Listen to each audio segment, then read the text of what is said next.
فكر كان هو برهجامين أنا دبدو كيم وحن فيلا أنا إن أنا هاي فكر وحلاقة عن عنكره وده هذا موقف كسومال أنا ماها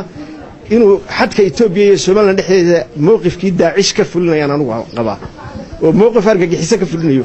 ويلا ما أورك روا السودان وحدونا يعني كسودان كاي بيش السقف الحين تبور من رصاص تقوليس لا دعي سد دعابين وأرجع يحس ماها النظام وحلاقة عن عنكره سامي قيب سنة ماها وأنا شاقي دولة ده وحنلاقي هي وزير هذا مدحوينك وحين كويلين وزير دي ويلي لكن عبشات ضبع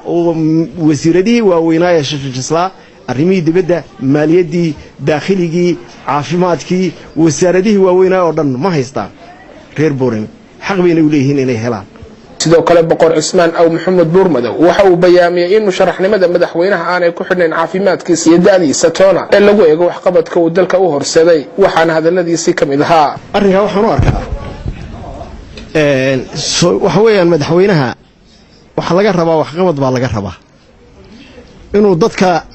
hadii aan la waleeyay media la sheekaysto wax qabad dhaba horta laga rabaa waxaad ogtiin horta inagu qofka intaynaan caafimaadkiisa iyo xilkiisa ku darsido wuxuu qabanaya inaynu ku qiimayno anu waxaan qabaa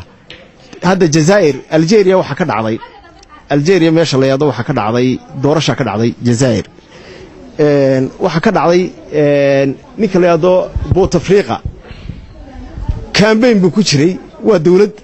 la ictiraafsan yahay oo weyn oo dhaqaale leh oo batrool leh wali maalin intuu media isu soo taagay waana nin da ah 90kii gaaray wali intuu media ay soo jaaray inuu campaign gareyn waxa kale oo jirta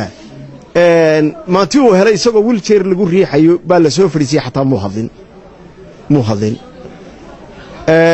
waxa lagu dooranayaa uun de wax qabadkii uu qabtay iyo nidaamkii iyo dastuurkii uu qabtay baa lagu qiimeeyaa lagu dooranayaa caafimaadkiisa lagu dooran anu waxaan leeyahay de maanta ninkii la oran jiray Mwai Kibaki isagoo jaban oo da hoos dhowr iyo 80 baa la doortay ma qofka age-kiisa iyo wax qabadkiisa in la eego anu madaxweynaha waxaan qabaa de wani ka dhirtay dhagax jiirayay hadlayay doodayay hadii aan la leeyahay hadlayay laha mucaaradku iga baqayaane anigu taas dhaliil uga dhigi maayo